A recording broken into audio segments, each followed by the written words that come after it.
आए तो बार बार आए, बेवफा होंगे वो किसी के लिए, मुझसे मिलने तो इस बार आए। आदरणीय ओझा जी माइक पर।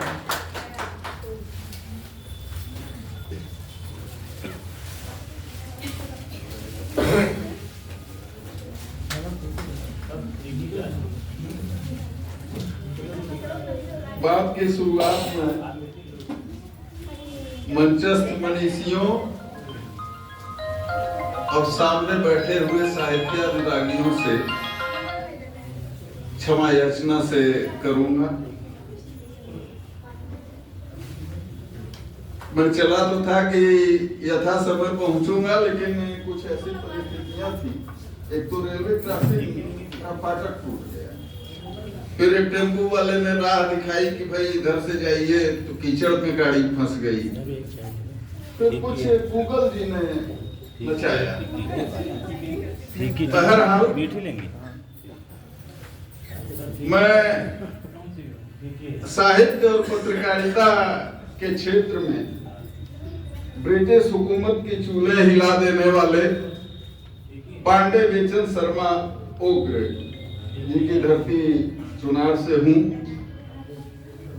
तो पांडे बेचन शर्मा ओग्र की धरती का सादर नमन मंचस्थ मनीषियों को और सामने बैठे हुए समस्त साहित्यानुरागियों को, आधी आबादी को विशेष तौर पर।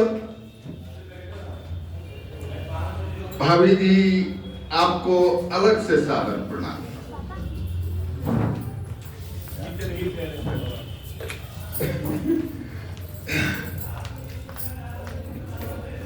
आज जिस दौर में हम लोग हैं, उस दौर में देश और समाज के सामने तो चुनौतियां है ही, लेकिन कलम के सामने भी बहुत बड़ी चुनौती है।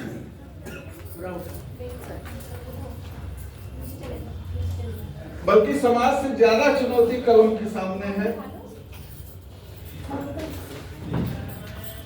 और साहित्य और पत्रकारिता का अन्योन्याश्रित संबंध होता है।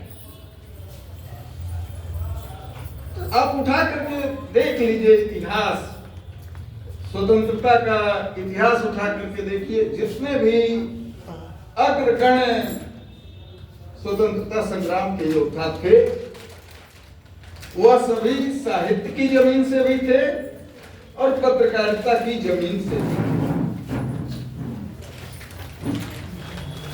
मैं बहुत मनोयोग से आज के इस आयोजन के दूल्हे राजा हमारे बड़े भैया श्रद्धेय अनिल मिश्र जी को सुन रहा था। और मैं भी जिस धरती से हूं, पांडे बेचन शर्मा ओग्र, वह भी बड़ी उदारता के साथ अपनी कमियों को स्वीकार करते थे। मैं बहुत लंबा न जाते हुए सीधे लौटता हूं। जो चुनौतियों की स्थिति थी, बहुत कुछ कहने की जरूरत नहीं है। आज हम एक ऐसे कालखंड में जी रहे हैं जहां कलम की और कलमकारों की जिम्मेदारी इस देश को बचाने की है। यहां चूंकि सभी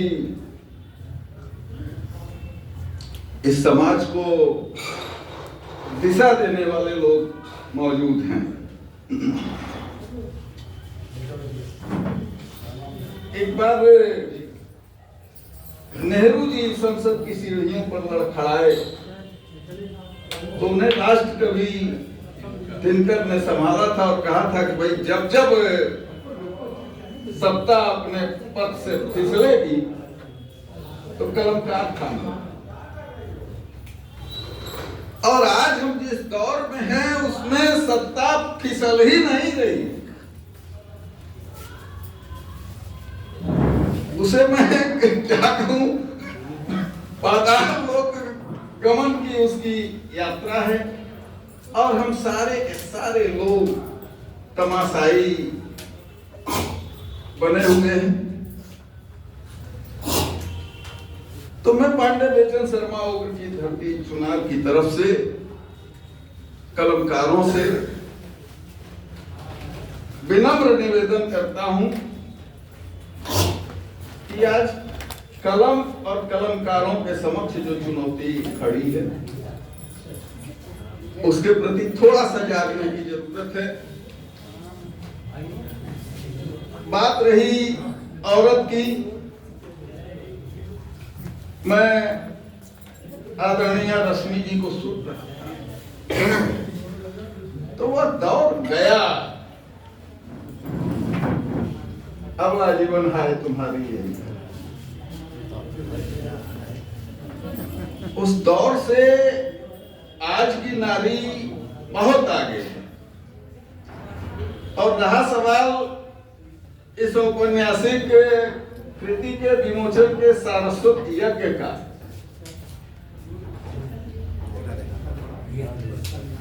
तो भैया की इस पुस्तक को जो भी सरसरी नजर से मैंने देखा उस पर विस्तार से तो अलग से लिखूंगा मैं। तो उसमें एक प्रवाह भी है, इनका वैधोष्य भी रेखांकित होता है, बोधगम्यता भी है,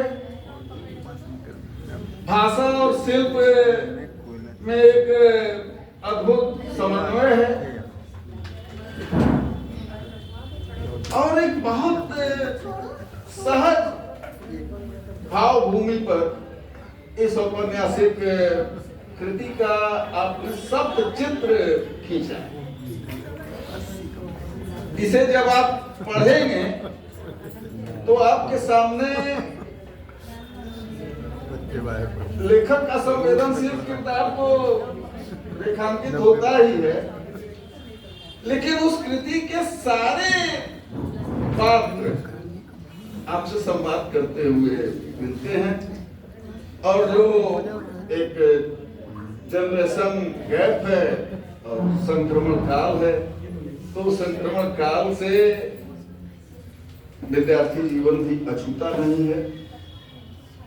आपने लेखन धर्म का काफी हद तक निर्वहन करते हुए वह जो एक परिवर्तन है उसे भी रेखांकित किया है। मुझे अभी और भी कुछ जगह जाना है और एक मेडिकल इमरजेंसी लेकर के मैं चला हूँ। ड्राइवर जानता है, एक आईसीयू में केस में छोड़ करके आया। तो मैं बहुत बहुत शुभकामनाएं देता हूँ इस औपन्यासिक कृति के रचयिता श्रद्धेय अनिल मिश्र जी को। और मैं इतना कह सकता हूं कि यह एक पठनीय कृति भी है और संग्रहणीय कृति भी है। और डिजिटलीकरण के जिस दौर में हम लोग आ गए हैं, यहाँ सारे कलमकार लोग ही हैं। आदरणीय प्रेमलता जी सामने मौजूद हैं। तो आज एक तो मैंने कलम के संकट की बात की और चुनौती की बात की, एक पाठकीय अकाल भी है। यह जो डिजिटल क्रांति आई है तो पाठकों का टोटा है, लेकिन फिर भी इस डिजिटल क्रांति में भी प्रिंट मीडिया की अपनी एक उपादेयता है, उसकी प्रासंगिकता है। आज आप देखिए ना, तमाम साहित्यिक पत्रिकाएं कहां रह गई। तो इस पर भी हमें विचार करने की जरूरत है। मैं उम्मीद करता हूं कि आपकी यह कृति हिंदी साहित्य की कालजयी कृति के रूप में याद की जाए।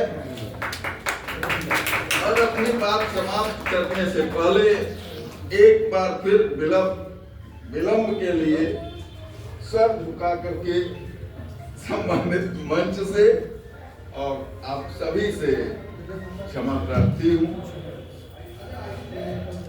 जय हिंदी, जय हिंद।